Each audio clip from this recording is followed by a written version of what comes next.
fascinating to think out what this idea itself means, or what it is intended when it's said that life has to have a purpose. I remember so well as a child listening to sermons in church in which the preacher would constantly refer to God's purpose for you and for me, and I could never make out what it was, because when questioned about this, the Reverend gentleman seemed to be evasive. What is the purpose of God for the world? We used to sing a hymn to God is working his purpose out as year succeeds to year. And the nearest clue one got to it was in the sort of refrain of the hymn. Nearer and nearer draws the time shall surely be, when the earth shall be filled with the glory of God as the waters cover the sea. And of course that raises the question, what is the glory of God? Well now, it's pretty obvious, I think, that when we talk about life having or not having a meaning, we're not using quite the ordinary sense of the word meaning as the attribute of a sign. We're not saying, are we, that we expect this natural universe to behave as if it were a collection of words signifying something other than themselves. It isn't a point of view which would reduce our lives and the world merely to the status of signs. And it's obviously in some different sense than that that Goethe wrote his famous lines at the end of Faust. Alles Vergänglicher ist nur ein Gleichnis. Forgive my pronunciation of German. All that is mortal or all that is perishable is but a symbol. And so, a symbol of what? What do we want to feel? What would satisfy us as being the meaning behind this world? It's so often, that we don't follow our ideas and our desires through. Most of the things that we want very fervently are things that we've only half glimpsed. Our ideals are very often suggestions, hints, and we don't know really exactly what we mean when we think about it. But there is this obscure sense in which we feel that life ought to have significance and be a symbol in at least that sense, if not just so arid a symbol as a mere sign. Or it also may mean that life is meaningful. An individual feels that his life amounts to something when he belongs and fits in with the execution of some group enterprise. He feels he belongs in a plan, and this too seems to give people a sense of great satisfaction. But we have to pursue that question further too. Why is it that a plan, why is it that fellowship with other people gives the sense of meaning? Does it come down perhaps to another sense of meaning? That life is felt to be meaningful when one is fully satisfying one's biological urges, including the sense of hunger, the sense of love, the sense of self-expression in activity, and so on. But then again, we have to push that inquiry further. What do our biological urges really point towards? Are they just, however, things always projected towards a future? Is biology and its process is nothing but going on towards going on towards going on? Or there's a fourth and more theological sense of the meaning of life. In all theistic religions, at any rate, the meaning of life is God himself. In other words, all this world means a person. It means a heart. It means an intelligence. And the relationship of love between God and man.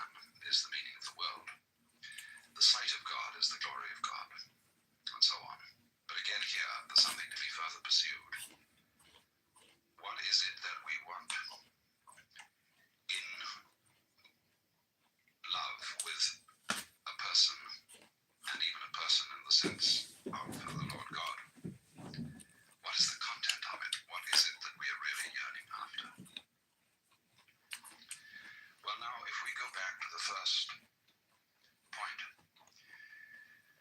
Taking Goethe's words that all that is transitory is but a symbol, and that we want to feel that all things have significance. It does seem to me that there's a sense in which we often use the word significance, where the word seems to be chosen quite naturally, and yet at the same time it's not quite the right word. We say, for example, often of music, that we feel it to be significant, when just at the same time we don't mean that it expresses some particular kind of concretely realizable emotion, and certainly it's not imitating the noises of nature. Program music, would simply imitate something else, and it deliberately sets out to express sadness or joy or whatever, is not the kind of thing I mean. So often when one listens to the beautiful arabesque character of the Baroque composers, Bach or Vivaldi, it is felt to be significant, not because it means something other than itself, but because it is so satisfying as it is. And we use then this word significance. So often, in those moments when our impetuous seeking for fulfillment cools down, and we give ourselves a little space to watch things, as if they were worth watching, ordinary things. And in those moments when our inner turmoil has really quietened, we find significance in things that we wouldn't expect to find significant at all. I mean, this is after all the art of those photographers who have such genius in turning the camera towards such things as peeling paint on an old door, or mud and sand and stones on a dirt road, and showing us there that if we look at it in a certain way, those things are significant. But we can't say significant of what so much as significant of themselves. Or perhaps significance then is the quality of a state of mind in which we notice that we're overlooking the significance of the world by our constant quest for it later. All this language is, of course, quite naturally vague and imprecise, because I think the wrong word is used. And yet not entirely the wrong word, because, as I said, it comes so naturally to us. It was Clive Bell, the great aesthetician, who wanted to say that all the characteristic of art, especially the characteristic of aesthetic success in painting, was the creation of significant form. Again, a very vague, imprecise expression. But it certainly is an attribute, not only of those moments in which we are tranquil inside, but also of moments of deep spiritual experience, of what would be called moksha, or release in Hinduism, or satori in Zen. That in those moments, the significance of the world seems to be the world, seems to be what is going on now. And we don't look any further. The scheme of things seems to justify itself at every moment of its unfoldment. I pointed out that this was particularly a characteristic of music. It's also a characteristic of dancing. And in the sensation of belonging with one's fellow men, in the carrying out of some significant pattern of life, which I mentioned as a second sense of the world being meaningful. Again, the character of this feeling is, again, something that is fulfilled in itself. To dance is not to be going anywhere. When we dance in the ballroom, we don't have a destination, we're just going around the room. And it's in doing this, it's in executing the pattern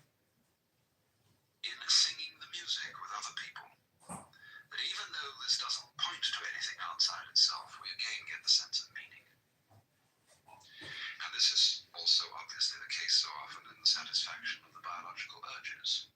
Does one live to eat or eat to live? I'm not at all sure about this. I'm sure I very often live to eat because sitting around a table with people, I don't like eating alone. And enjoying food is absolutely delightful. And we're not thinking when we do this, at least certainly I'm not, that we have to eat because it's good for us. And we've got to throw something down the hatch, as Henry Miller said, and swallow a dozen vitamins, just because our system needs nourishment.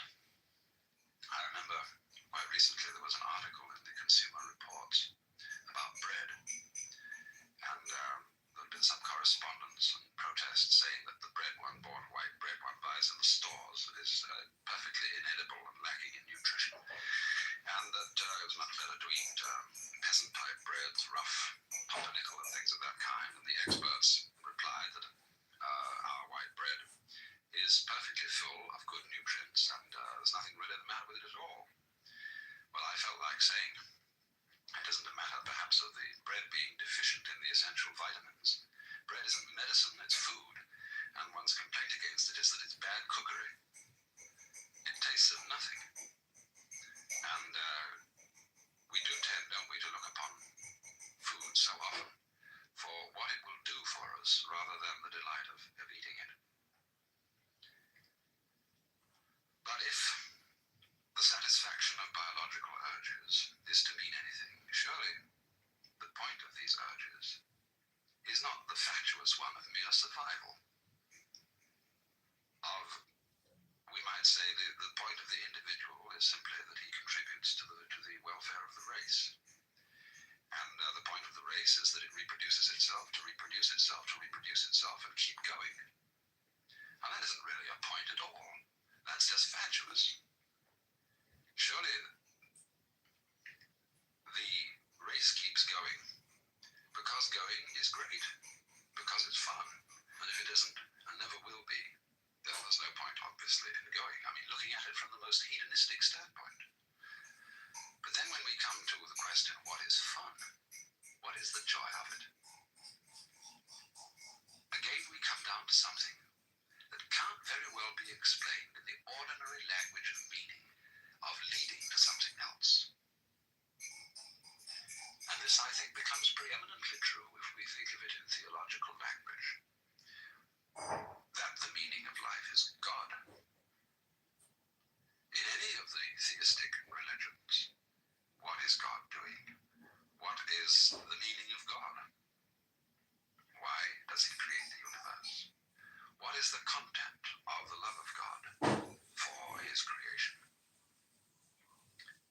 Well, there's the frank answer of the Hindus, that the Godhead manifests the world because of Leela, which is the Sanskrit word for play. And this is likewise said in the Hebrew scriptures, or the Christian Old Testament, in the book of Proverbs, where there is a marvelous speech by the divine wisdom, Sophia, which, in describing the function of the divine wisdom in the creation of the world, in other words, is a manifestation of the wisdom of God. Wisdom uses the phrase that in producing men and animals and all the creatures of the earth, wisdom is play, and it was the delight of wisdom to play before the presence of God. And when it is likewise said in the scriptures that the Lord God created the world for his pleasure, this again means, in a sense, for play. And certainly this seems to be what the angels in heaven are doing according to the traditional symbolic descriptions of heaven. They are ringed around the presence of the Almighty, calling out, Alleluia, Alleluia, Alleluia, through all eternity. Well, Alleluia may have meant something originally, but as it's used now, it doesn't mean anything except, well, in our own slang, whoopee. It's an exclamation of nonsensical delight. And it was Dante in the Paradiso who described the Song of the Angels as the laughter of the universe. And this sense of nonsense as the theme of the divine activity comes out also very strongly in the book of Job. I always think that the book of Job is the most profound book in the whole Bible, Old Testament and New Testament, because here is the problem of the man, the righteous man, who has suffered, and all his friends try to rationalize it and say, well, you must have suffered because you really had a secret sin after all and deserve the punishment of God, or because rationalize it somehow. And when they've had their say, the Lord God appears on the scene and says, who is this that darkeneth counsel with words without knowledge?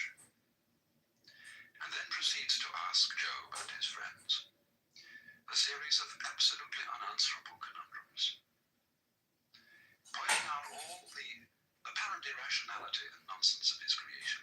Why, for example, he said, do I send rain upon the desert where no man is? Most commentators on the book of Job end with the remark that, well, this poses the problem of suffering and the problem of evil, but doesn't really answer it. And yet in the end himself, Job seems to be satisfied. He somehow surrenders to the apparent unreasonableness of the Lord God. And this is not, I think, because Job is beaten down and that he's unduly impressed with the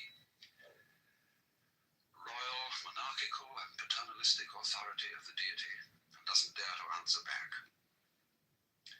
He realizes that somehow these very questions are the answer. I think of all the commentators on the book of Job, the person who came closest to this point was old G.K. Chesterton. He once made the glorious remark that it is one thing to look with amazement at a gorgon or a griffin, a creature who doesn't exist, but quite another thing to look at a hippopotamus, a creature who does exist and looks as if he doesn't.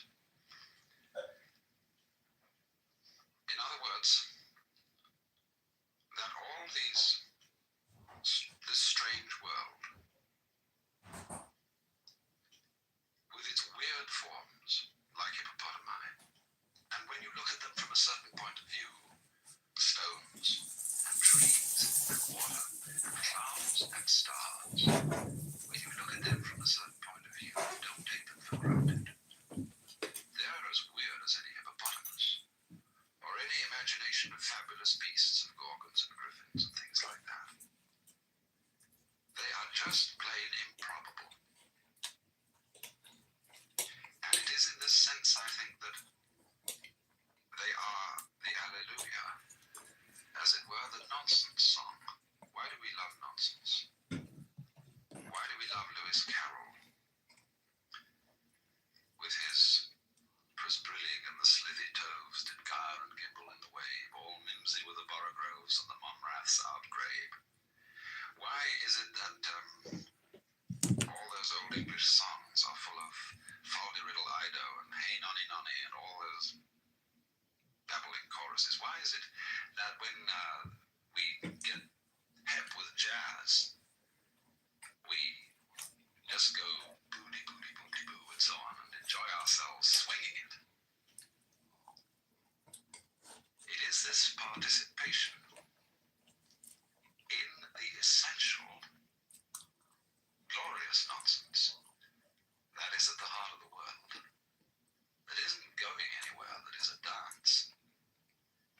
But it seems that only in moments of unusual insight and illumination that we get the point of this, and find that thus the true meaning of life is no meaning, that its purpose is no purpose, and that its sense is nonsense. But still, we want to use about it the word significant nonsense. Yes, nonsense that is not just chaos, that is not just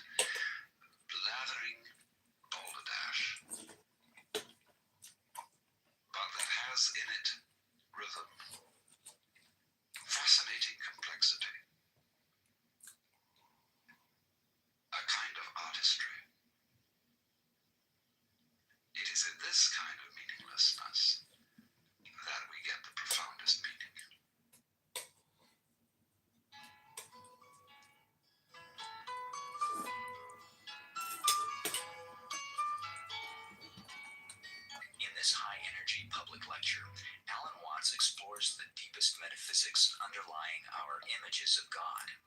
He contrasts feminine and masculine images of God and suggests that when we form images of God, those images are exhibitions of a lack of faith. Recorded at the First Unitarian Church in San Francisco in 1971, this program is called Images of God. Here's Alan Watts. Now, I'm sure that most of you know the old story about the astronaut who went far out into space and was asked on his return whether he had been to heaven and seen God. And he said yes. And so they said to him, well, what about God? And he said, she is black. And although this is a very well-known and well-worn story, it is very profound. Because, I tell you, I knew a monk who started out in life as pretty much of an agnostic or an atheist. And then he began to read Henri Bergson, the French philosopher who proclaimed the vital force, the élan vital, and so on. And the more he read into this kind of philosophy, the more he saw that these people were really talking about God. And I read a great deal of theological reasoning about the existence of God. And they all start out on this line. If you are intelligent and reasonable, you cannot be the product of a mechanical and meaningless universe. Figs do not grow on thistles. Grapes do not grow on thorns. And therefore, you, as an expression of the universe, as an aperture through which the universe is observing itself, cannot be a mere fluke.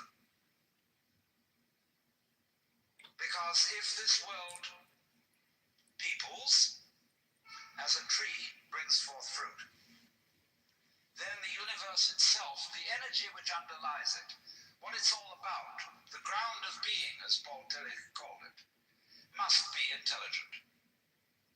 Now, when you come to that conclusion, you must be very careful, because you may make an unwarranted jump. Namely, the jump to the conclusion that that intelligence, that marvelous designing power which produces all this, is the biblical God. Be careful. Because that God, contrary to his own commandments, is fashioned in the graven image of a paternal, authoritarian, beneficent tyrant of the ancient Near East.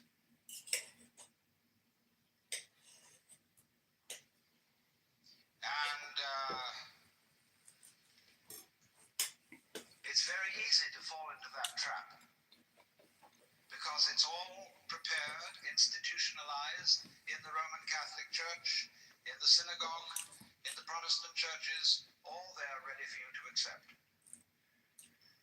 And by the pressure of social consensus and so on and so on, some of the it is very natural to assume that when somebody uses the word God, as true. it is that father figure which is intended. That's just your assertion. Because even Jesus No, it's 100% true.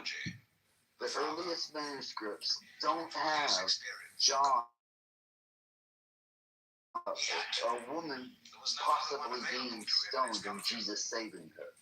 The earliest manuscripts end at Mary and I believe two women, maybe three, but I think it's two women going to the tomb, and he's told not to tell anybody in Mark. And now in Mark, they don't do that, and they go tell somebody. You can hardly believe that the universe. That's interpolation. Do you know why that's a good? But to reject the paternalistic image of God as an idol is not necessarily to be an atheist. although I have advocated something called atheism in the name of God. That is to say, an experience, a contact, a relationship with God, that is to say, with the ground of your being, that does not have to be embodied or expressed in any specific image. Now, theologians on the whole don't like that idea, because I find in my discourse with them that they want to be a little bit hard-nosed about the nature of God. They want to say that God has indeed a very specific nature. Ethical monotheism means that the governing power of this universe has some extremely definite opinions and rules to which our minds and acts must be conformed. And if you don't watch out, you'll go against the fundamental grain of the universe and be punished in some way. Old-fashionedly, you will burn in the fires of hell forever. More modern-fashionedly, you will fail to be an authentic person. It's another way of talking about it. But there is this feeling, you see, that there is authority behind the world, and it's not you. It's something else. Like we say, that's something else that's far out. And therefore, this Jewish, Christian, and indeed Muslim approach makes a lot of people feel rather strange, estranged from the root and ground of being. There are a lot of people who never grow up and are always in awe of an image of grandfather.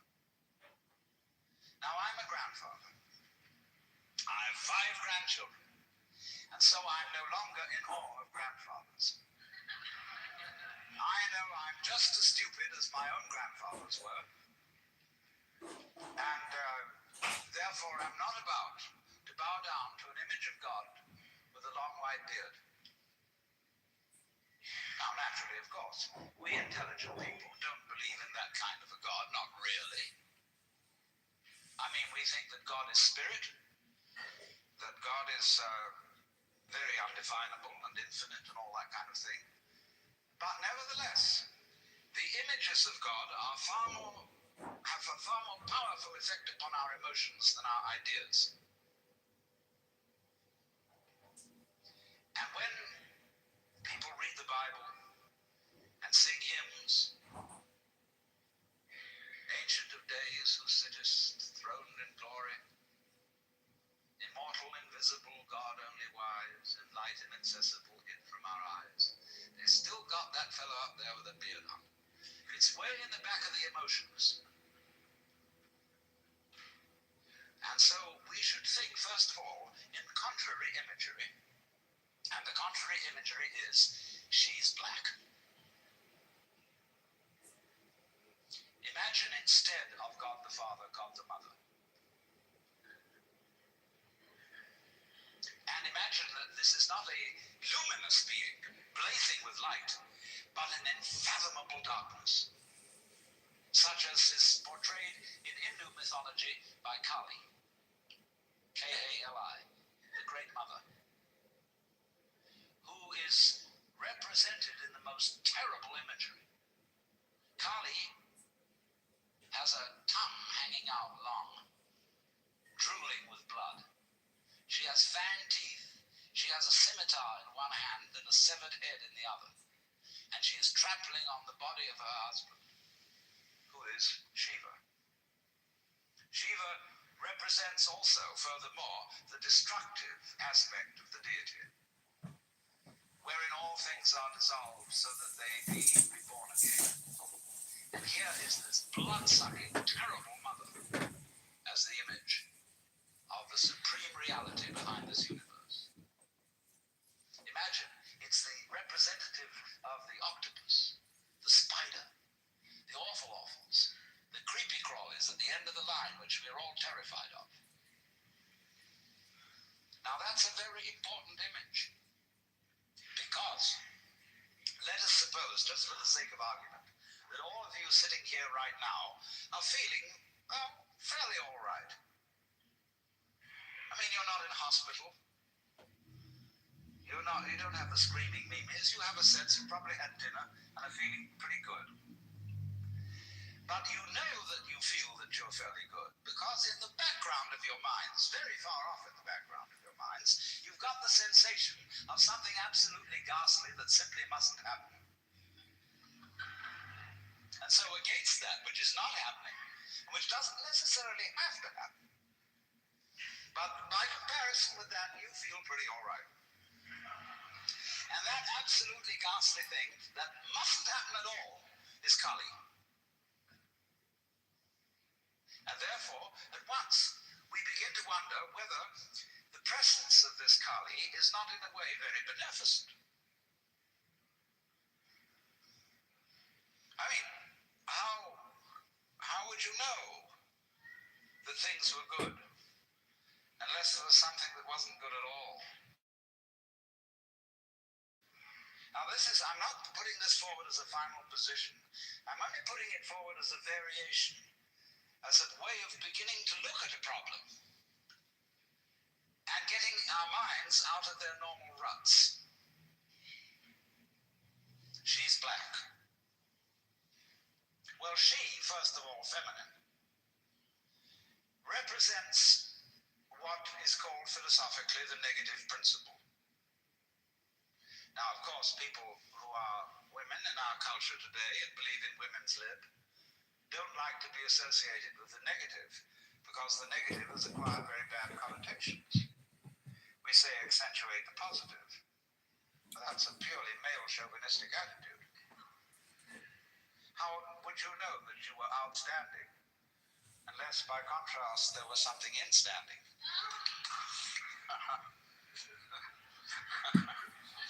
You cannot appreciate the convex without the concave. You cannot appreciate the firm without the yielding. And therefore, the so-called negativity of the feminine principle is obviously life-giving and very important. But we live in a culture which doesn't notice it. You see a painting, a drawing of a bird, and you don't notice the white paper underneath it. You see a printed book, and you think that what is important is the printing, and the page doesn't matter. And yet, if you reconsider the whole thing, how could there be visible printing without the page underlying it? What is called substance, that which stands underneath, underneath, stands. To be substantial is to be underlying, to be the support, to be the foundation of the world. And of course, this is the great function of the feminine, to be the substance. And therefore, the feminine is represented by space, which is of course black and light. But were it not for black and empty space, there would be no possibility whatsoever of seeing the stars. Stars shine out of space, and astronomers, the very high-powered astronomers, are beginning to realize that stars are a function of space. Now that's difficult for our common sense, because we think that space is simply inert nothingness. But we don't realize that space is completely basic to everything. It's like your consciousness. Nobody can imagine what consciousness is. It's the most elusive, whatever it is, that there is at all. Because it's the background of everything else that we know. Therefore, we don't really pay much attention to it. We pay attention to the things within the field of consciousness, to the outlines, to the objects, to the so-called things that are in the field of vision, the sounds that are in the field of hearing, and so forth. But what it is that ever it is that embraces all that, we don't pay much attention to it. We can't even think about it. It's like trying to look at your head. You know, you try to look at your head, and what do you find? You don't even find a black blob in the middle of things. You just don't find anything. And yet that is that out of which you see, just as space is that out of which the stars shine. So there's something very queer about all this. That which you can't put your finger on, that which always escapes you, that which is completely elusive, the blank, seems to be absolutely necessary for there to be anything whatsoever. Now let's take this further. Kali also is the principle of death, because she carries a scimitar in one hand and a severed head in the other. Death. This is tremendously important to think about. We put it off. Death is swept under the carpet in our culture. In the hospital, they try to keep you alive as long as possible in utter desperation. They won't tell you that you're going to die. When their relatives have to be informed that it's a hopeless case, they say, don't tell this to the patient. And all the relatives come around with hollow grins and say, well, you'll be all right in about a month, and then we'll go and have a holiday somewhere and sit by the sea and listen to the birds and whatnot. And the dying person knows that this is mockery. Well, of course, we've made death howl with all kinds of ghouls. We've invented dreadful afterlives. I mean, the Christian version of heaven is as abominable as the Christian version of hell. I mean, nobody wants to be in church forever. Children are absolutely horrified when they hear these hymns which say, prostrate before thy throne to lie and gaze on thee. They can't imagine what this imagery means. I mean, in a very subtle theological way, I could wangle that statement around to make it extremely profound. I mean, to be prostrate at once and to gaze on the other hand, see, is a coincidentia oppositorum. A coincidence of opposites, which is very, very, very deep. But to a child, it's a crick in the neck. And that's the sort of imagery we're brought up with. So the idea of what might happen after death, well, you're going to be faced with your judge. The one who knows all about you. This is Big Papa, who knows you were a naughty boy and a very naughty girl, especially girl, from the beginning of things. He's going to look right through to the core of your inauthentic existence. And what kind of heebie-jeebies may come up. Or you may believe in reincarnation, and you think that your next life will be the rewards and the punishments for what you've done in this life. And you know you've got away with murder in this life. And there's some awful things are going to happen next time around. So you look upon death as a catastrophe. Then there are other people who say, well, when you're dead, you're dead. Just nothing going to happen at all.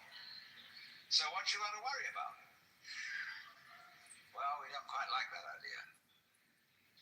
Because it spooks us. You know, what's it be like to die? To go to sleep and never wake up? Well, a lot of things it's not going to be like. It's not going to be like being buried alive. It's not going to be like being in the darkness forever. I tell you what, it's going to be like as if you never had existed at all. Not only you, but everything else as well. That just there was never anything and there's no one to regret it. And there's no problem. Well, think about that for a while. It's kind of a weird feeling you get when you really think about that. You really imagine it. Just to stop altogether. And you can't even call it stop, because you can't have stop without start. And there wasn't any start. There's just no thing. Well, then when you come to think of it, that's the way it was before you were born. I mean, if you go back in memory as far as you can go, you get to the same place as you go forward in your anticipation of the future as to what it's going to be like to be dead. Then you get these funny ideas that this blankness is the necessary counterpart of what we call being. Now, we all think we're alive, don't we? I mean, we're really here? That there is something called existence? You know, the existentialists, Dasein, thrownness, you know, here you are. But how could you be experiencing that as a reality unless you had once been dead? What gives us any ghost of a notion that we're here, except by contrast with the fact that we once weren't? And later on won't be. But this thing is a cycle, like positive and negative poles in electricity. So this then is the value of the symbolism of she is black. She, the womb principle, the receptive, the instanding, the void, and the dark. And so that is to come into the presence of the God who has no image.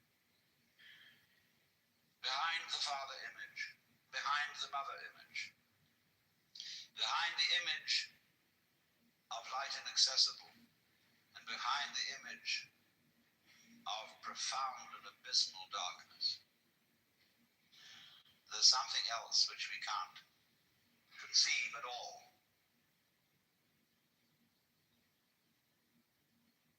Dionysius the Areopagite called it the luminous darkness.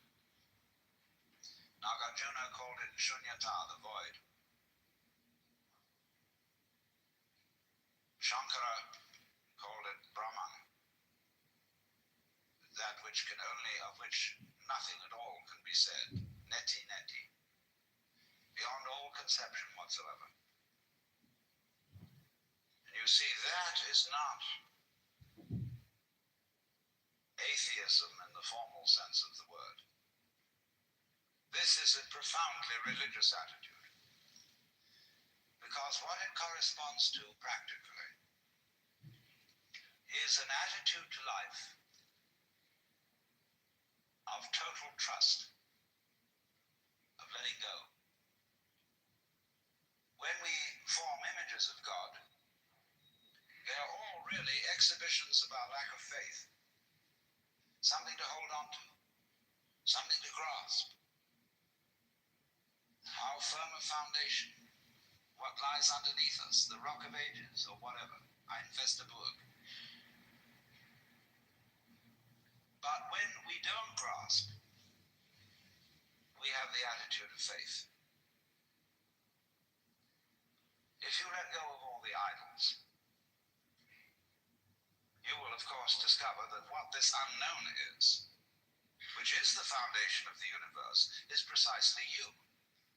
It's not the you think you are. No, it's not your opinion of yourself. It's not your idea or image of yourself.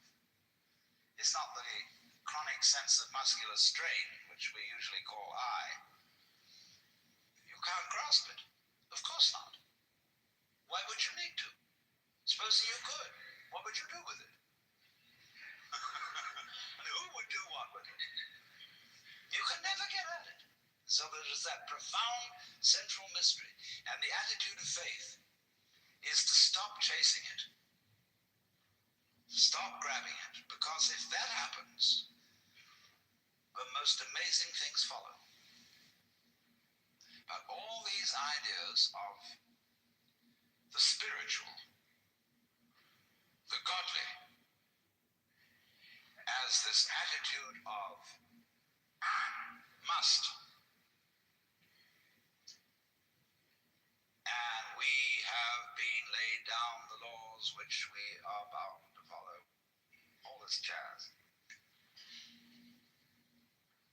is not the only way of being religious and of relating to the ineffable mystery that underlies ourselves and the world.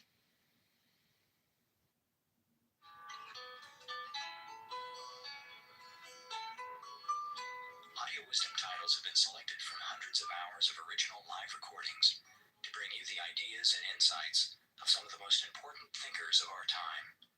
Please join us again as we present notable authors and speakers in historic lectures and intimate conversations as they share their thoughts with you in their own words. For a complete catalog of offerings, please call 1-800-969-2887 or write to Audio Wisdom, Post Office Box 2309, San Anselmo, California, 94979.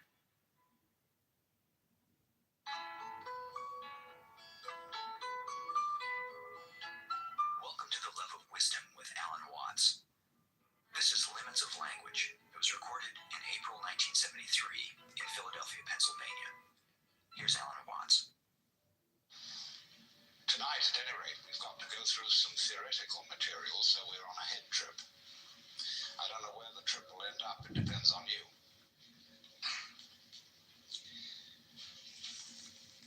But in order to lay the foundation for this,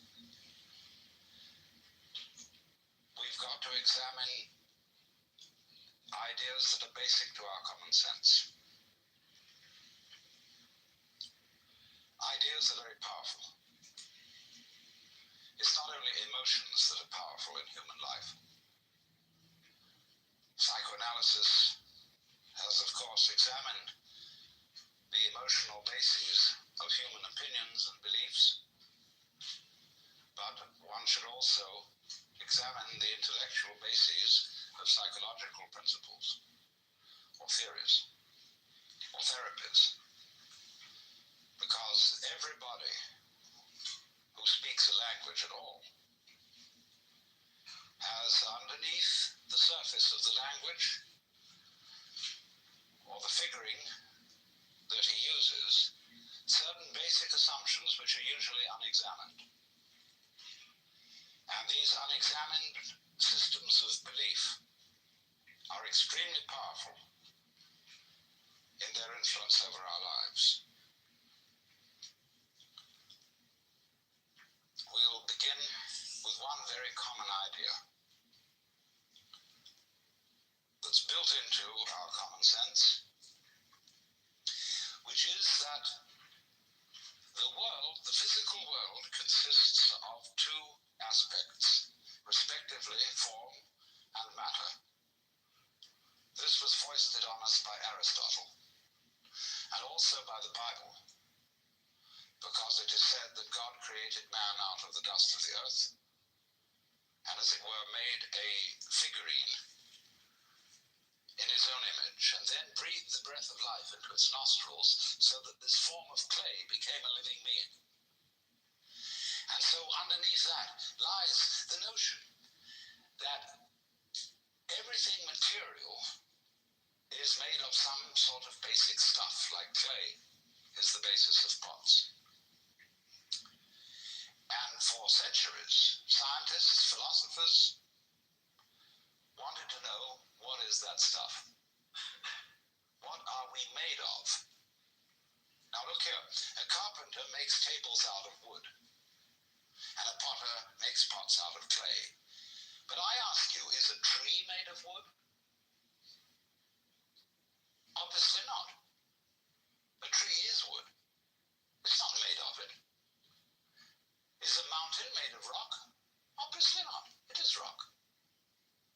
See, our language contains innumerable ghosts.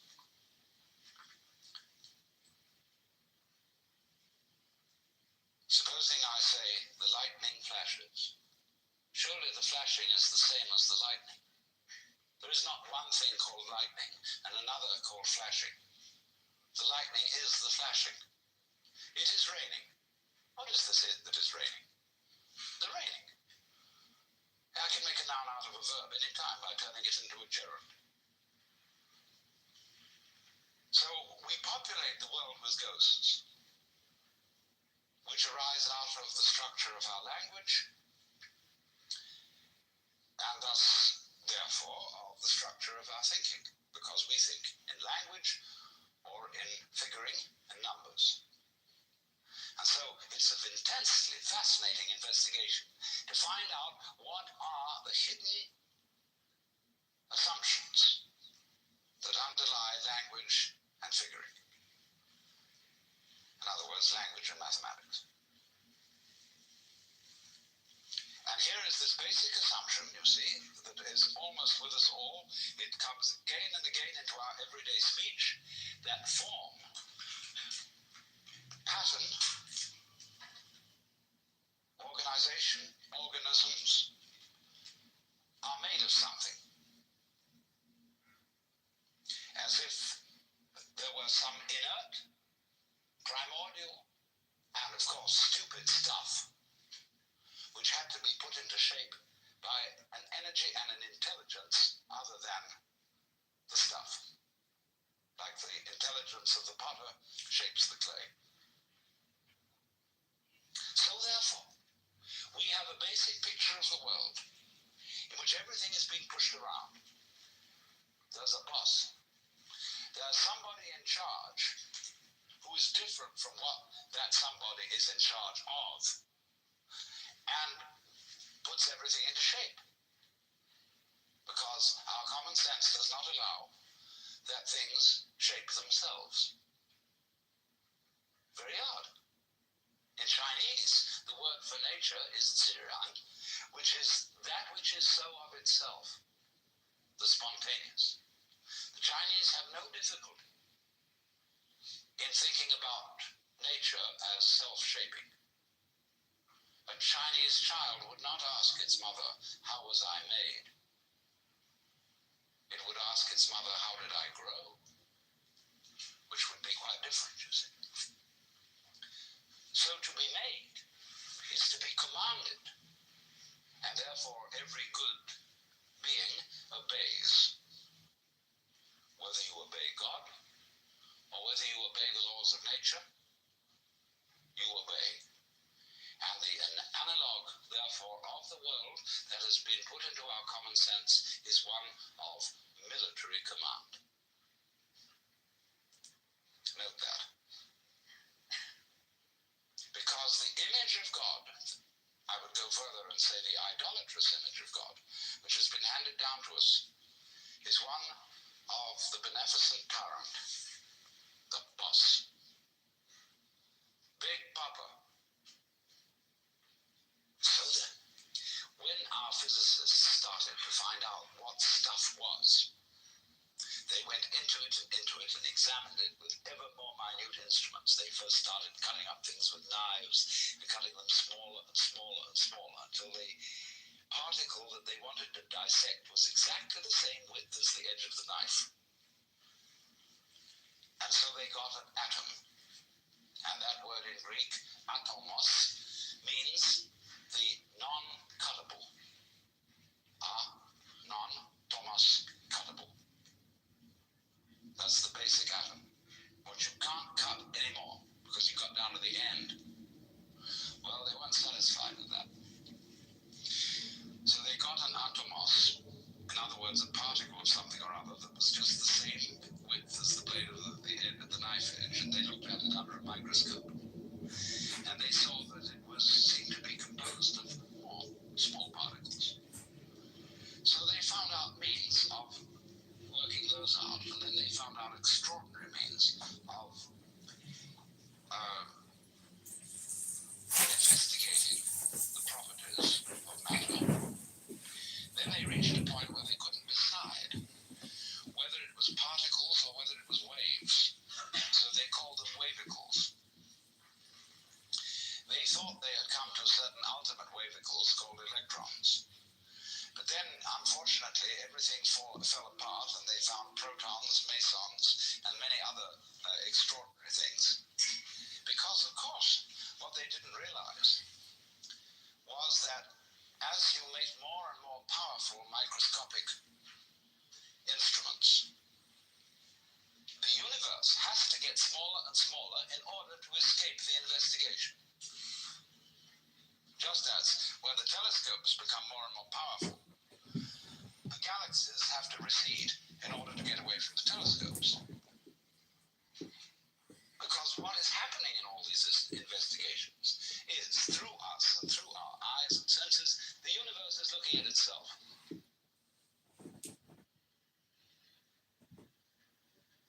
And when you try to turn around to see your own head, what happens? See? It runs away. You never get at it. You can't bite your own teeth. You can't touch the tip of this finger with the tip of this finger. This is the principle. Shankara explains it beautifully in his commentary on the Kena Upanishad, where he says that that which is the knower, the ground of all knowledge, is never itself an object of knowledge, just as fire doesn't burn itself. So there's always that profound mystery that you are never going to be in absolute control of what goes on, because if you were, Killing innocent people that just were programmed this certain way, and we should change their minds through means. who wants that?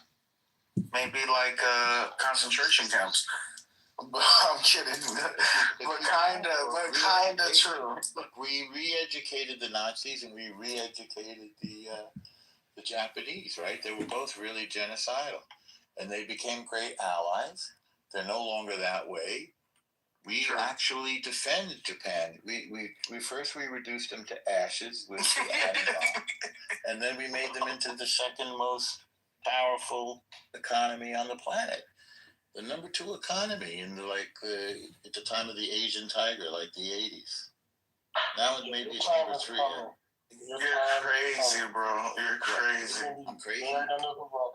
What do you say? I think all countries should unanimously. How do you say it? Unanimously pick their leaders once a year, and they let them fight it out, and let them decide what. Well, there'll be like a governor. Everybody's maybe governments get randomly, but they get maybe 4 years, and whatever they decide, and it's up to the people if they want that. But it always has to be random. Could be a good guy, bad guy, and then let's see how the world smart works. enough to do a good job. What we're learning is that people want to keep their power, and they're going to increasingly break rules to keep the power. And people like money and the things it buys them and the status it gets them. And people are going to bend the rules to accumulate power and money. It's just human nature. Of course. Yeah. Even some of the best people will do it in certain ways. So now what do you do with that? Because once they're in power, it's hard to get them out. I used to talk with somebody who said Saddam Hussein was probably a nice guy while he was on his way up in power. Once he gets to the top, he starts, killing people all over the place.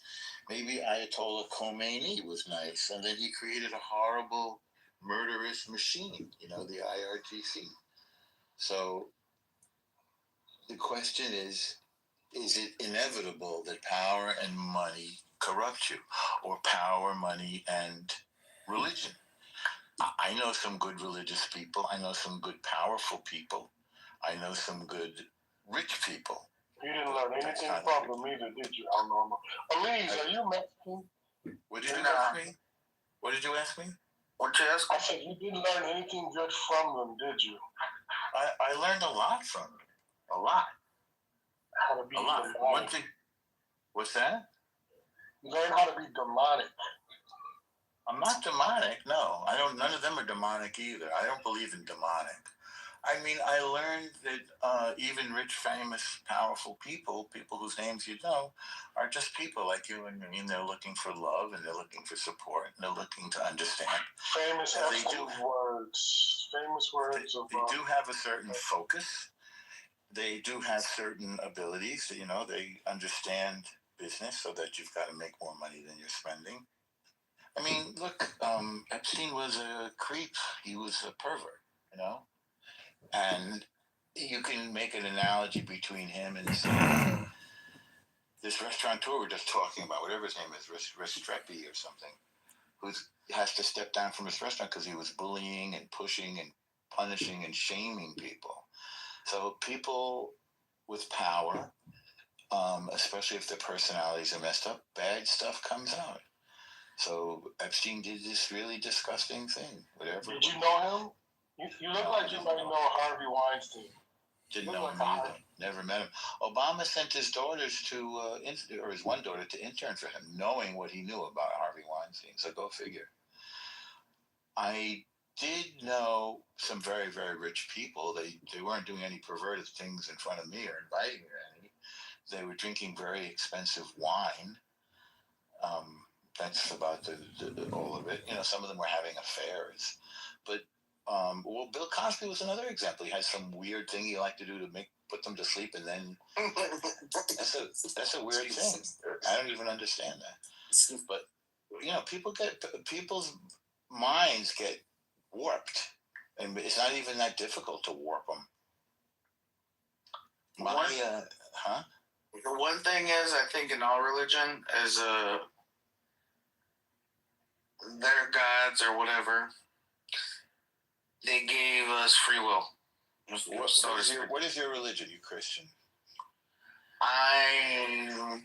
Muslim? I don't want to. Well, He's confused. I don't know. Are you a beaner? You sound like a beaner. No. Well, maybe 10%. Beaner swap. I'm a Muslim, German, American, Indian. It's a good combo. Probably Jew as well, because there's a lot of Jews in different areas. But you know, you could write not by because I mean your mother has to be Jewish, but I'm sure you know what do you call them? If you're not a Jew by your mother, patriarchal Jews, something like that. Why did you say demonic? Why did you go to that? Oh man, yeah, you just get on my nerves. That's all. Oh. Just get on my nerves. Well, that's different than demonic. That's just what did he say that was demonic? What did I? No, him. I want him. What do you think he said was demonic? Everybody has free will, right? Well, and your religion? Let me see if I can represent his point of view. And if I get it wrong, just say you got it wrong. So I'm not trying. This is what I believe is his position. That Israel first in Gaza and then the U.S. with Israel are collaborating to kill innocent children. And that's demonic. And that the world should stop Israel and the United States from killing innocent children. That's sort of the reducto position. But you'll even see it on the front page of the Times where when they want to report on this war, they're going to give you an update every day of the week on the front page about the school, the girls' school that was bombed. That's you know, we hit 5,000 military sites, but just one, obviously a horrific mistake, which, by the way, horrific mistakes happen in war. It's not deliberate. It's a mistake. Lives get lost. It's a horrible thing. But, you know, that's what I assume Luong thinks, that I'm just about killing children and taking land or something like that. You are. Is that unfair? You're absolutely right. You nailed it. 100%. Yeah. You're not a millisecond off. You're just perfect. It's just okay. I tried to do my best to understand where you're coming from. Like a tomahawk missile blowing up schoolgirls. You got it on point. If that's what. No error involved. Intentional. Yeah. No, it couldn't be. It could not be intentional. Nobody would do that. That's what you have to understand. Only. But you just did. You just proved it. Well, it was a mistake. That's why it's a mistake. And in war, these mistakes cost lives, you know.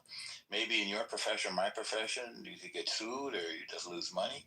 In war, a mistake, it kills innocent people.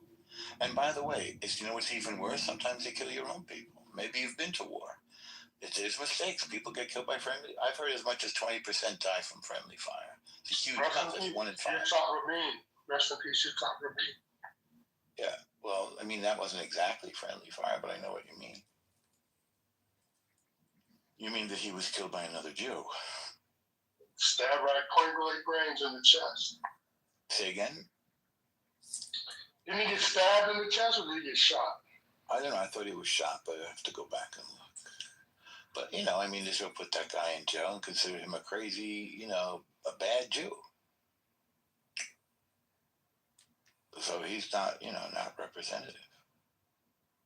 But if you look at how tiny Israel is, it's sort of hard to understand why people think that we want more land all the time. It's so small. And there's no oil or any hope of getting any. We might have found some natural gas actually off in the Mediterranean, which we have a deal to share with the Palestinian Authority. I don't know, if you went to visit the land, maybe you'd have to grow up with it. You'd see how horrific apartheid is. So you would not see any apartheid. There's no apartheid to see if you go there. There are Arab villages that are not Jewish villages, but that's kind of the way the Arab world is organized in villages. There's no apartheid. There's no like place where, oh, Arabs can't come here or store. You won't see anything like that. Yeah, no security checks. No strip downs, no security checks, no. So wait, when you come into the country? When you come into the country? Through different sections of the city. No. Which city? Jerusalem. No. There's a security wall between Jerusalem and what you might call the West Bank, and I would call Judea and Samaria. There's a security wall to stop people from coming in from outside the country. Because the West Bank or Judea and Samaria, they're not part of the country, and there's some angry people there that want to come into Israel and cause mayhem, like they had the Intifada. They were blowing themselves up in the cafes and the discos and the buses with kids. So we had to keep them out. But I don't see that as apartheid. Can I ask you an honest question, Norm? A genuine question, brother. Yeah. Does it ever get exhausting being Jewish? Do you ever feel like this is too much? Always. But you get more power. You get your batteries recharged from God, and we have Shabbos. And then you start again. You refill. We're very energetic people, but it's a lot. There's no question about it. Like all the laws that we have to obey, all the prayers, all the rituals.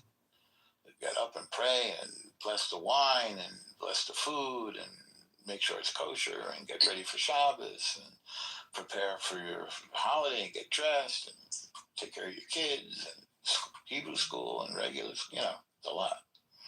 It is exhausting. Does it get exhausting being attacked all the time? Being attacked kind of energizes you and motivates you to beat your enemy when they attack you. You come up with solutions like the beepers or like all this stuff we're doing now with the intelligence. Like all of these targets they're not just random targets. They're like how to decapitate the IRGC regime. That's why this time we took out Khamenei right away. And I think that strike hit his son too. I think he was injured in the same strike, so he's not really in too good shape either. So yeah, that part gets exhausting. But I mean, look at the way Europe got fat and complacent and sort of mushy, you know, from not being under duress. You don't want that either. Israelis work hard, and to some extent Jews, not all, because we know that we've got to keep running as fast as we can to survive, because the world is not necessarily a welcoming place to us, at least certain parts of the world, and at different times. We'll see how it goes in America, New York, Canada, Australia. We'll see. But again, this is why Israel's necessary, because it's a refuge. It's a place where every Jew is welcome. So when they attack us, they unify us. if we're not being attacked, and we argue over laws in Supreme Court and this, should the religious serve in the army or not? Should women serve? Should gays serve? What are the laws of Jerusalem or Tel Aviv? But when we're under attack, we're all fighting the same thing. You're saving strangers' lives. It's a different vibe. That's partially how we survive, by having been under pressure by others. Pushes us together. It makes us value who we are. Believe me, it's hard for us to understand who we are. Is God asking something of us? Are we really? We have to wear the yarmulke and the tzitzis and put on the tefillin and go to the mikvah and all this stuff. We have to do all this stuff. Should we be so literal? It's hard to know. But then when you look at the ridiculous world with like transgender and baseball teams, like, what do I care about baseball and transgender? Maybe I should focus more on Jewish stuff. Or when you see then somebody come in who's actively anti-Jewish, like, say, Mamdani or Tucker Carlson, and you think, oh, well, I better keep my Jewish brain straight because these people want to get rid of me. So I need to figure out how to survive and to keep my family alive. If there's any value at all to being a Jew. I mean, that's a question that one has to ask. I decided the answer is yes. I would say that for anybody. If it's a Latino person, a black person, Japanese, is there a value to keeping that Japanese thing, whatever it is, going? To me, yes, this is great value. Under your definition, the blackness out of you, the domestic terrorism doesn't exist. The Latino issue. You weren't allowed to have different nations. The same thing with the Ottoman Turks. They didn't want to hear about your nationalism. Same thing with Iran. They don't want the Baluchis and the Armenians and the Kurds, staking out their own territory. They want a united Iran. The United States doesn't want the southern states seceding or the western states. So there are struggles between the vision of the greater good of the country or the society and the greater good of the constituent groups, the ethnic groups. How can you keep everything together? Too much rambling, too many thoughts?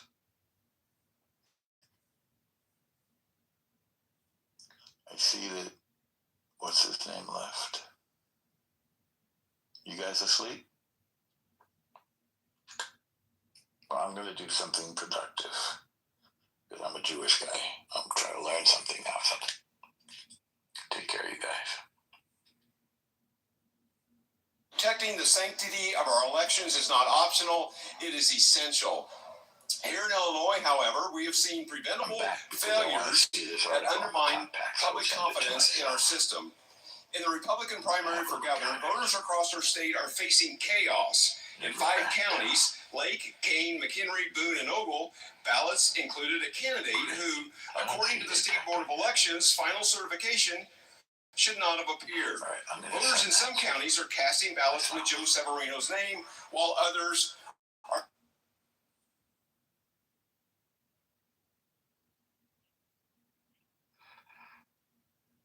Top packs. Okay, thanks, guys.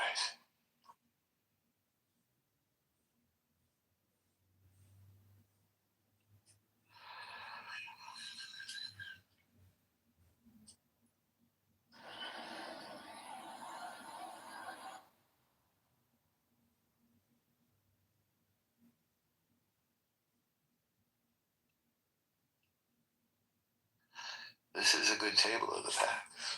All right. Yo, Eleanor, some of that Jewish money.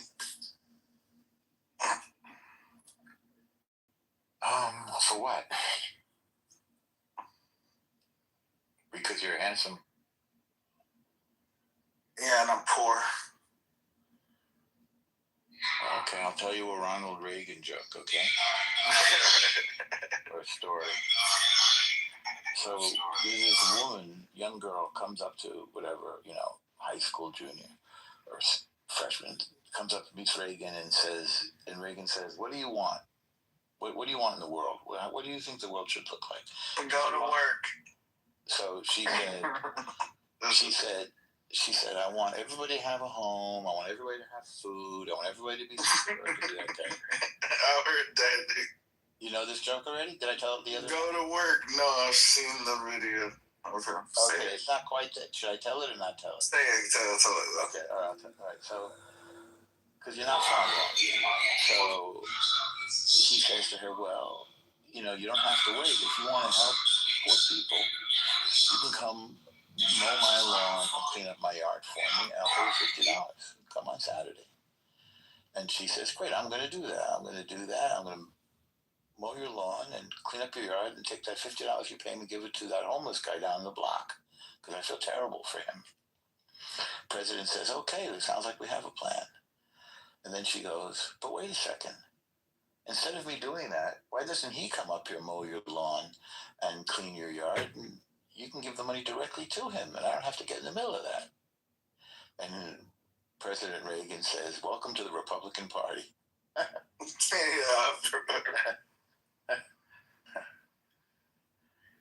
So, I mean, there's... Hey, we give you millions of billions of dollars, and what do you have done for us?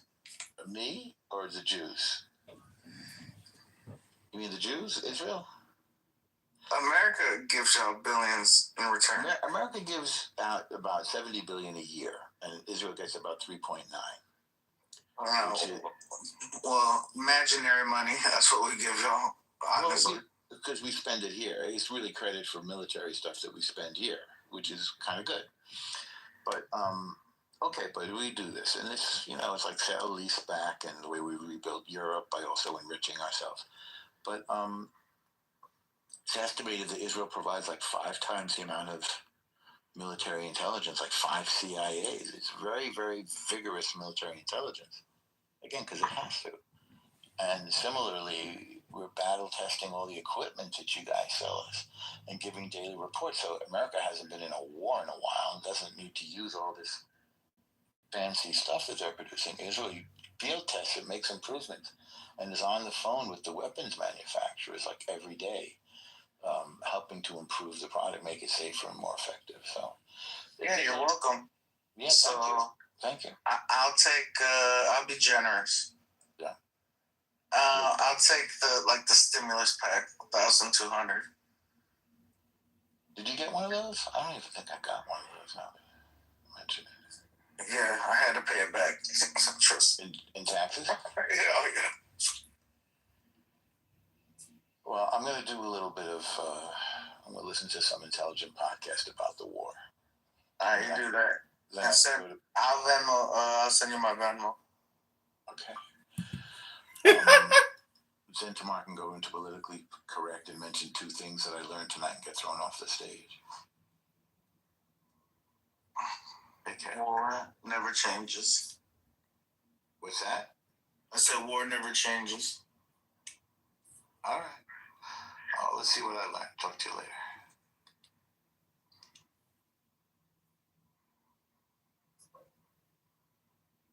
What's up? Everybody here asleep or what? What the fuck are we doing? Necessarily about big rooms. I'm not. He's also not about truth. It's the smaller rooms. The more, intimate rooms. I mean, it got very big, but it did get out of hand. And Andrew was here. Gotta let it go. Yeah. Ian was here. Who else? The usual suspects. Yeah, A. Remember A? She left the house. Who left the house? A. Brazilian girl. Oh. Because somebody made a black comment, and Draco was like, "Oh, why do you?" Because they're always breaking my balls about Illumi. So Illumi made a racist comment. They know what was going on. I came back. I'm like, "Oh, what's up? What happened with Illumi?" He's like, he's saying the N-word. And then, obviously, Lisa just hates me so much. She doesn't want me to have any friends. She's mad that she married a Muslim man that cannot give her an orgasm. The guy is stiff as a fucking board. You know what I mean? He doesn't know how to move. He doesn't know how to do salsa moves. She probably thought she could teach him. And he's unteachable. And all he does, listen, I'm going to tell you, she's frustrated. Because all he does is jerk off. Right? And he blows his load really fast. You know what I'm saying? And he can't keep up. In the beginning, it was something. It's new pussy. You know what I'm saying? New pussy's great pussy. I mean, any new pussy's like the best pussy, right? So he's hitting it. He's probably hitting all the great spots. This is after y'all a while. Christian God. This is Catholic. This is Catholic God. So after a while, you're Christian, right? he's living in the UK. Catholics aren't Christian? Where he can buy like one of these masturbation fucking toys, and he's probably jerking off to the toy. As hot as she is, he's probably jerking off to the toy more than he's fucking her, and she's upset because she's fucking hot. Like, this is not my fault. But she comes on here, I'm still having great sex with my wife. I'm still eating I'm eating that fucking box like it was a fucking, like a dog, drinking out of the fucking toilet bowl on a hot day. Like, this is what I'm doing. Fucking faggot. You know what I'm saying? And he's not doing this because he's a Muslim. I think you're a faggot, bro. So, because she married a Muslim, because she can't bring him around anywhere, she comes on here and she shits on Muslims all day long. And to me, this is a problem. So she wants to shit on me because I live in a good marriage. I'm not flirting with this girl. I think that you're really impotent. I'm not flirting with this girl. And I don't need to flirt with her. She's upset that I'm not kissing her ass. With your wife, you really wish that was anal. Like, I really think that you were top tier. If I wanted to go with my wife, she would allow me. If I wanted to do it, or if I wanted to do it, project yourself as like a top tier guy against somebody that you disagree with. What top tier? You're a fucking You didn't show me the receipt. We were in Costco. You didn't show me the receipt. You got kicked out. That's it. Dude, I presented an argument. And you refuse to accept the argument. You're a ridiculous faggot. You're a fucking faggot. You probably go Always got to be personal with these guys. I noticed this. You go into women's restrooms and wish that you could reach over into a urinal, but you're just so weak. A urinal? There's urinals in the woman's bathroom? What kind of women's bathroom are you in? That's how weak you are. What are you doing? You're sitting on the urinal? You go into the women's restroom and wish that there was a urinal that you could reach over and be like, "Hey, how you doing, my guy?" You're a fucking faggot, bro. You're a loser. This guy is a fucking loser, 100%. He would not do like if you actually had social skills, you would be cracking a beer with me and like joking around and being cool and having fun. This guy's a fucking faggot, bro. But like you don't want to do that, dude. Like you should be drinking if you got a chip on your shoulder, dude. You should look up words before you deny. You shouldn't be drinking alone either. It's like really bad. That's not good, dude. I deny drinking alone is not a good thing, man. Legal because he doesn't even know that words exist. He Listen to him. He's begging us to talk to him. Now he's baiting us. He wants us to talk to him. Look at this guy. He can't even accept the fact that dude, all he needs is a friend. You know what I mean? Like it's like you gotta relax though. You're not going to like, dude, if you want a friend, dude, all you gotta do is just say so and not act like that. That's not gonna happen, Mike. Why don't you put out the recycling now for the garbage man? Do something nice for somebody. Want to be alpha male? You're not an alpha male. Why don't you call your grandmother and send her a message? You're not. You're not pay your rent on time. How about let's do that? Let's do that this month. Let's pay your rent on time. Can we do that? Yeah, can we not be just full of excuses? This guy thinks of rent. This guy thinks of rent. I'm like, homeowner. You're fucking thinking of rent? Look at how small-minded this guy is. He thinks that people are just in his realm. Like paying for an apartment. What are you like? Just trying to get you off my back. Wait, you got some time? Dude, you probably shouldn't have said that to him. His girlfriend's probably like fucking ragging on him. She probably won't put out for What him. about the time shares? The whole thing. That's what I'm saying. That's what I'm saying with Lisa. Lisa, you married this fucking stiff fucking Muslim. Do you think he's eating out that box? He better be eating out that fucking box. I mean, maybe she doesn't shave. Maybe she stinks. I don't want to start that because she'll still start crying if I start doing that.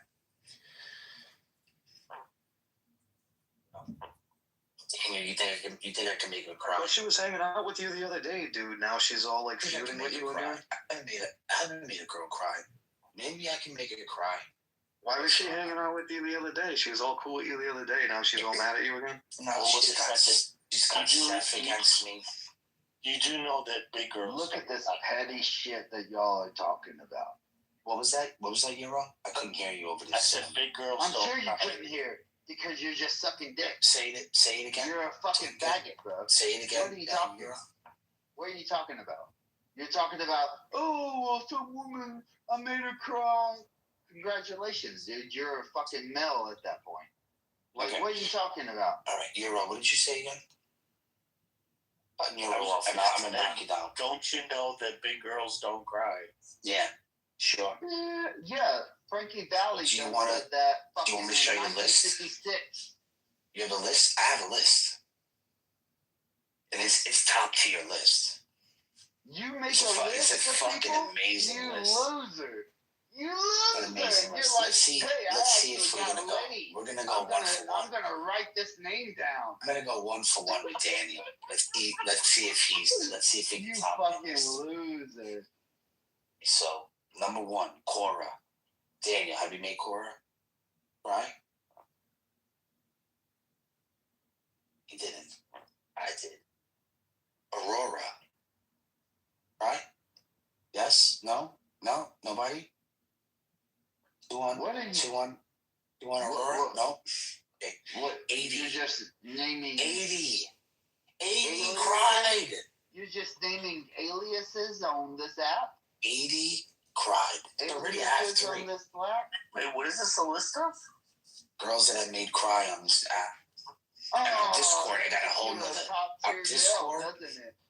Discord, I got a whole other list. Male, doesn't it? I got a whole other list on Discord. Oh, okay. That makes you a top tier guy. That you can make No, it makes me a real females piece of cry. shit. You're not Have a you real ever, piece of shit. so I am. what male have you made cry, my I'm guy? a real piece of shit. You're not a real piece of shit. You're just like a fake what piece of male shit. have you made cry? You're like one of those fake pieces of What shit that male you buy have at you fucking made Hot cry? Topic. You're talking you about females like, oh, Doesn't dude, even I smell. made the females cry. What course I male have you made cry, you alpha wannabe? Dude, just admit that you're a pussy. Just admit it. Pussies cry.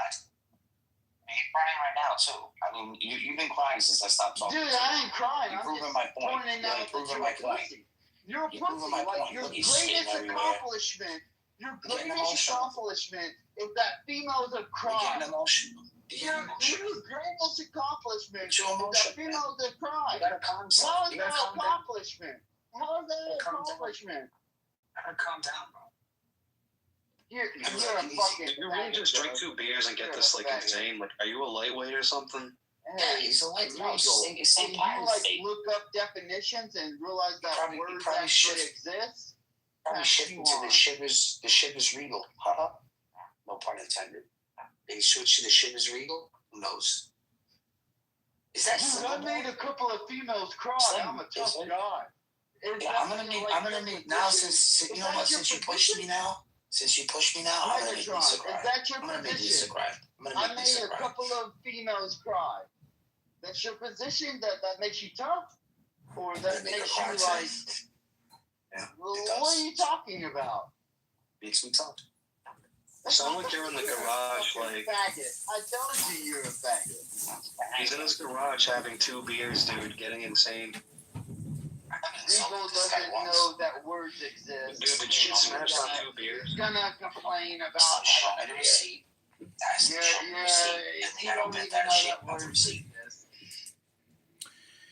Hey, point of order, moderator, point of order.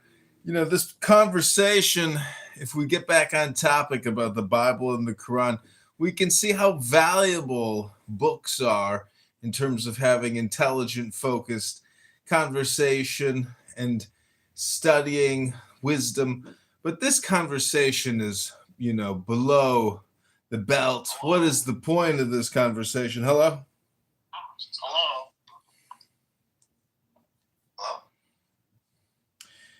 For example, we have young men like CM down there who are still just maturing and developing. And so it's upon us Christians to help educate, illuminate, and share the good news with these young people who may be confused about the truth of the gospel. Hello? Should have heard yesterday. He was so mad. He was so mad. He doesn't know what epistemology is. I asked him about epistemology. He's like, what are you talking about? Then some other guy came in. Wait, you're saying CM? Yeah, CM. How does CM not know about epistemology? What is your? Look, he's just gonna do the same stuff Y does. Look, listen to him, watch. What is your epistemology? Yeah, what is your epistemology? What is your worldview? Yeah, epistemology is not your worldview. No, I'm asking you, what is your worldview? What is your worldview? Well, he does know what epistemology is. Yeah, he does. What is your worldview? What is your worldview, CM? Because you said I have the problem of evil. No, you don't. I Within my worldview. Wait. Within my worldview, right? Because you keep asking me, what is the problem with evil, right?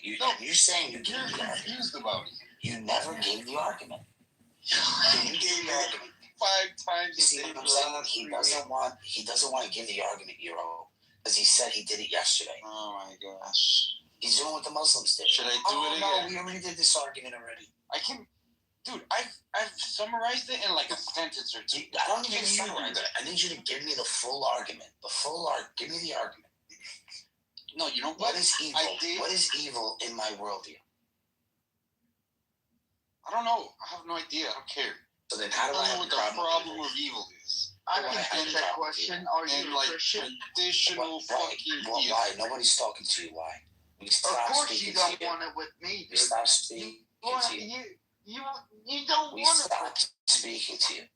Yeah, you're a fucking loser. You don't want it with me. He's doing it again. That's all this guy knows how to do.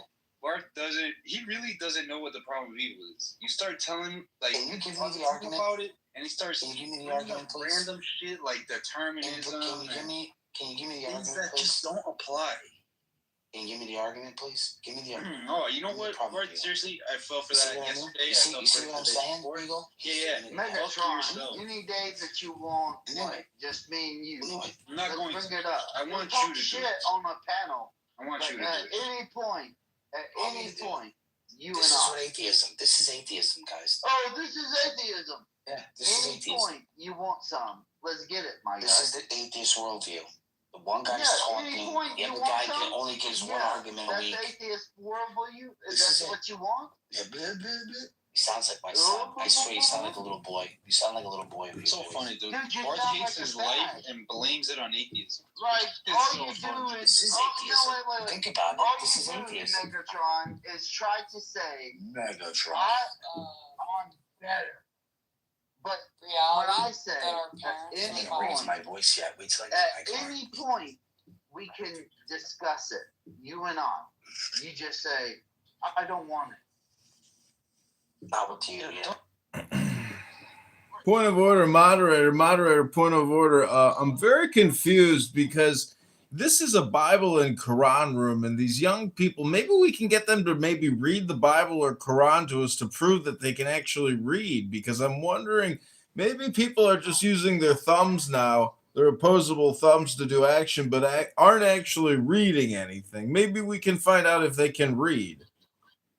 Can you guys read? Go to sleep, John. Like, that's such. Hello. I'm sorry, but everybody who continues to speak and attack or tell me to go to sleep, if you could maybe just read a paragraph or 3 sentences to confirm our theory that perhaps you can't actually read. Well, I'm actually. Yo, this guy why doesn't stop? This guy why is obnoxious. So He just doesn't stop. So This guy's got someone's got to stop this guy. Infuriates me, right? These guys make ridiculous claims, and yet I bring up words like interpolation, and a person on this panel What's interpolation? They say that the word doesn't even fucking exist. And the word doesn't exist. Megatron just said, "What is that word?" Yeah, what is that? I told you why that the word doesn't exist. You're not listening. Yeah, Megatron just said that too. Yeah, definitely. The word does exist. Oh, It's my interpolation of the word. It's my interpolation of the word. no, that's not what interpolation means. That, Yes, oh my that's what I'm God, trying to explain you're to you. confusing interpolation with interpretation. Do you know what that word means? Yes. Like, that's the I don't think that word means what you think it means. Megatron, that was directed towards you. Oh, you don't want to talk to Euro? Now you're ignoring the other mods? I mean, we're just agreeing. No. Okay, I want to say two things. I believe Y does know how to read, and I believe CM knows how to read. Math. You should also mention how apparently there's two people on the panel who don't know what a fucking word is and claim that it doesn't exist. Really? Are you interpolating They that? are the smartest people. Well, how did you come to that interpolation? What do Not you an know? interpolation, it's an extrapolation. No. How did you come to that interpolation? Oh my gosh, that's how fucking dumb these people are.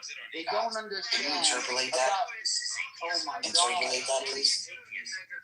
They don't even understand the usage of a word, the context of a word. Well, that's why he's asking You have to agree that these two people are being fucking dumb. You have to agree with that. All you have to do is interpolate the word. And they don't even know what it means. All you have to do is interpolate it. That's it. Oh my gosh, dude. Hey, why? How was your conversation with Regal? Oh my conversation with Regal could have been better. Was he not insufferable? Like, did he ask the dumbest questions on the planet? Personally. To me personally, but Why Regal This is all they learned. You know, this is all that's to learn in This is Andrew. why I'm here, to make fun of This is Regal. the only reason why Andrew's Room exists. Because once you become an atheist, you learn how to be a professional insulter. Well, that's all they do. That's all they've done. They've been in here. Isn't that all you've That was their done? biggest argument. That was the biggest argument. No, Lord, I don't insult all these. Watch, they're not going to stop doing it. Watch. Sam, stop. So, Megatron. They're not going to stop. They're not going to stop doing it. Watch. Isn't that all you've done?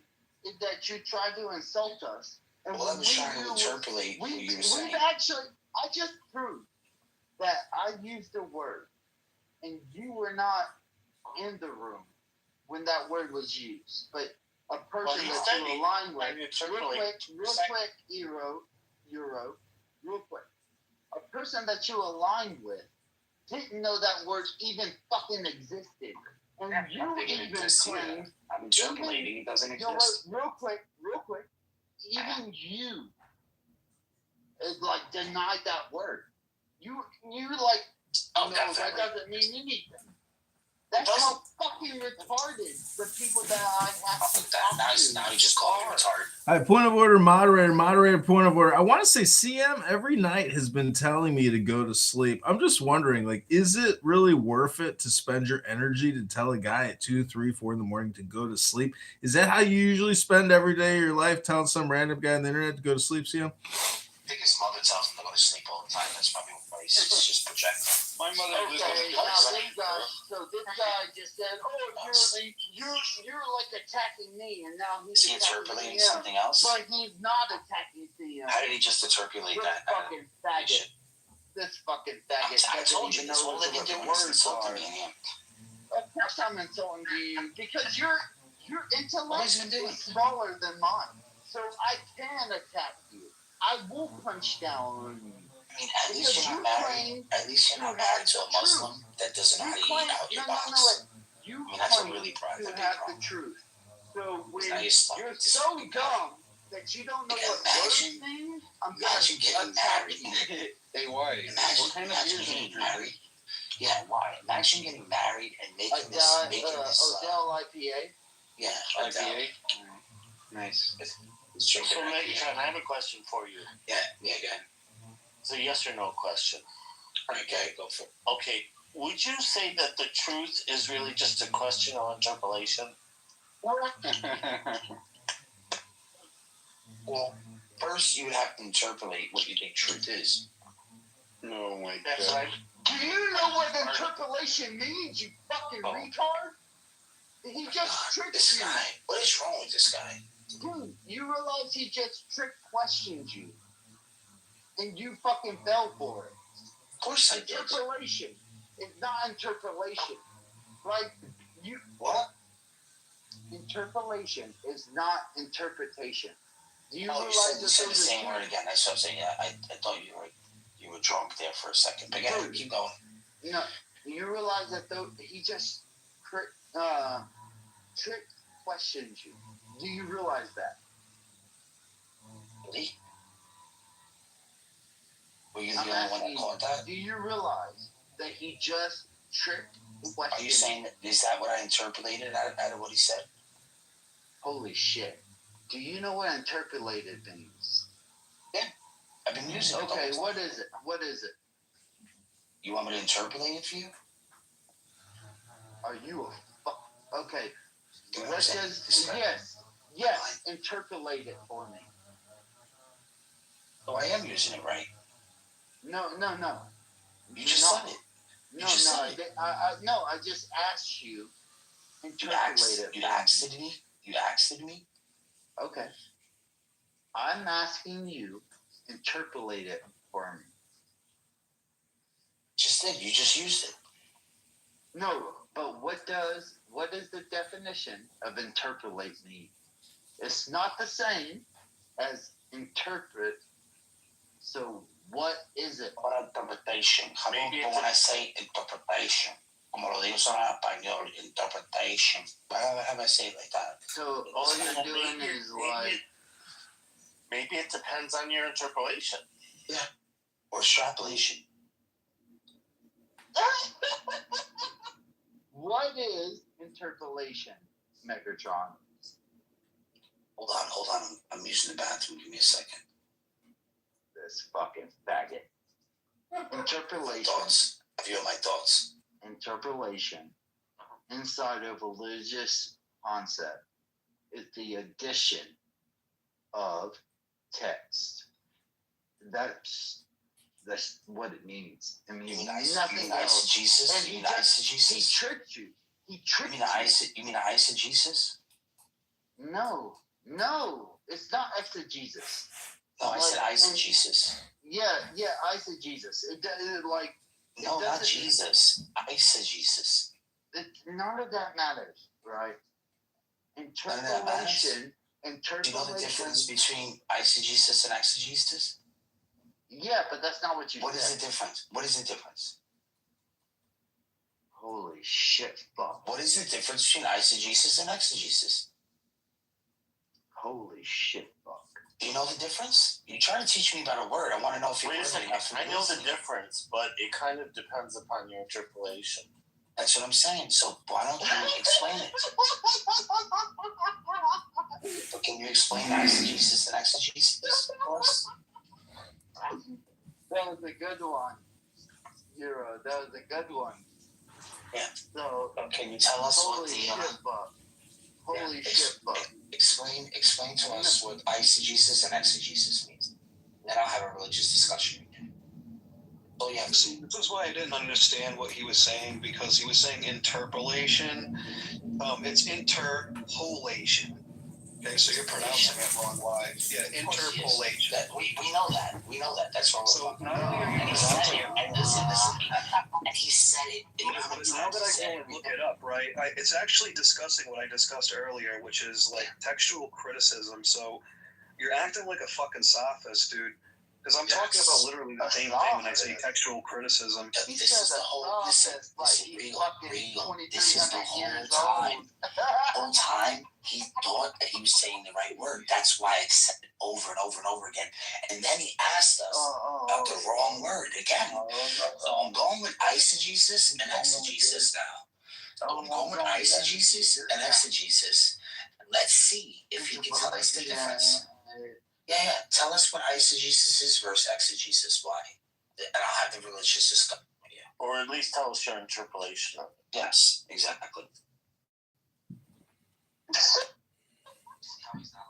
Well, ladies and gentlemen, I just got to say that if you really love debating religion and you think you're really smart about it and you get the big picture message, why at 4 a.m. are you using profanity and laughing like the Joker from Batman? Hello? So that's an argument? Okay. Thank you. Yeah, it's on why you're a jackass. No, it's to the point that you're upset about the way that I say words, right? No, Like, you're a fucking retard, remember? And you're a mean retard, and you don't get to be mean to people when you're fucking retarded. I grew up with the speech impediment. And I was right. So you're using a proprietary definition based on your understanding of what interpolation is when it's interpolation. No, that's like not the way that people say it. Are you white? It's fine. It's fine that you think that, but I just want to say this as a counterpoint. I grew up with a speech and no shit. No shit, Sherlock. Yeah, no shit, Sherlock. You. No shit. Okay, thank you. But that doesn't negate. The tip of your tongue was probably connected to the bottom of your fucking mouth. A word incorrectly. Guarantee it. But you know what the word is. You even try to say the word that I say as if you know what that word is, then that would say that you are trying to infer that you know what that word means. So there has to be a better are way. the problem. Regal, it's funny that you're trying to have the religious. I'm ready to have a religious discussion with you. If you keep doing this matter, I'm going to kick you out of the room. Megatron, you would never have a religious discussion. I want to have a religious discussion. And I'm willing to answer any questions. Okay, let's go. Let's hear your religious discussion with me. No. I'm here to answer your questions. Dude, okay. I don't have any questions to you. What's your question to me? No, you're an atheist. What kind of questions would I ask? It's about religious discussion. It's a silly question. Okay, that's stupid. Rhetorical. It's actually rhetorical at that point, right? Like you're just holding a rhetorical question. So, if you want, anytime, Megatron, you and I can set up where we can. Hello, why does Y keep saying the same thing over and over again? Why? Do you realize you're repeating yourself 10 times now? And we'd like some non-repetitive, non-redundant communication. Hello? Dude, he's at the end of his epistemic rope. And he's hanging himself with it right now. He doesn't have anything. He doesn't have this is the end of his epistemic rope right here. Zero epistemology. Wait. Zero theory for it. He's just crashing out. What's the communication that you want? He's just crashing out. I asked you. Right? Because you're the atheist. What did you want? I asked you, do you have any questions about Christianity? Why would I have questions about Christianity? So the conversation's over. You see what I'm saying, Regal? I allowed it. I accepted it. I said, all right, let's do this. That's okay. And I asked him to show me the receipt. He didn't want to show me the receipt. Okay, let's start. He said yes today. He's here today. He said yes. He said yesterday. I got out of not having to show my receipt. So I said, all right, well today, in order for you to keep. No, I'm not a Protestant. I'm a proud Catholic.